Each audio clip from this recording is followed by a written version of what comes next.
So I went ahead and disassembled it. I didn't want to go ahead and show you disassembling everything. I just went ahead and did it right now. You already seen me disassemble the thing already. So what I'm going to do is I'm going to sand off a lot of the rust that's on it, scuff up the paint in some of these areas where it still has that clear coat or that gloss finish. I'm going to sand it, just a little light sand, primer it, and then I'll go ahead and lay the paint down. This is the colors that I'm going with. Red for the frame, black as a secondary, clear coat.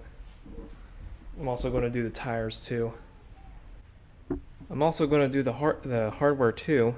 A lot of this stuff is a little rusted.